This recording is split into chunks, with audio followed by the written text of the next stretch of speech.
I think Lee Miller is one of the most important artists of the 20th century.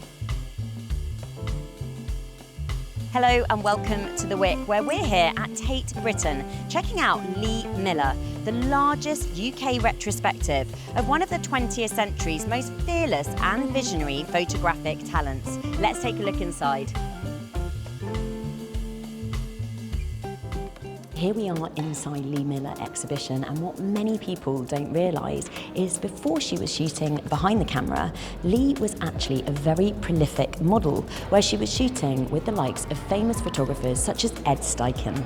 That exposed her to some of the great photographers that are working at that time, and she became very curious about their work.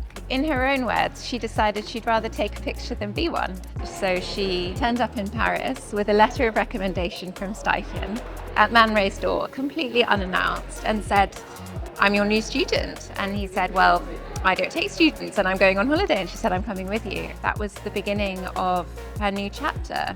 By the early 1930s, Miller was fully enmeshed within Paris avant-garde circles. Props, reflections and unusual juxtapositions show us familiar objects in an unfamiliar context and setting.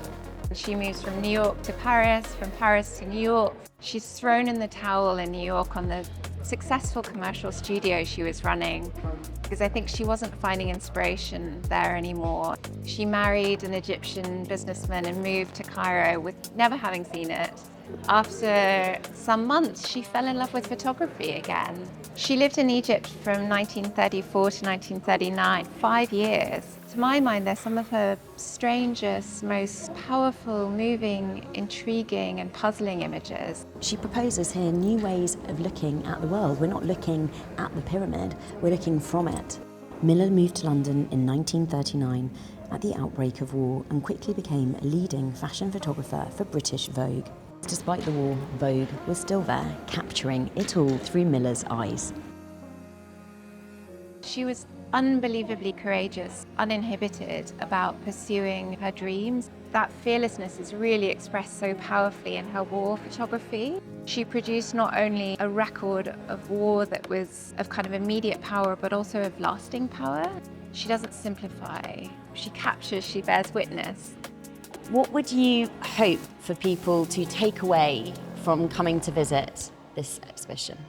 I hope that they fall in love with Lee Miller's work and her story the way I have. I hope that they recognise not only someone who lived an extraordinary life, but whose most important legacy was her work. This is only the second solo show of a photographer that Tate Britain's ever done. It's the first by a woman. I'm hugely excited by the possibilities of really reintegrating photography into our histories of art and into our understanding of, of contemporary practice.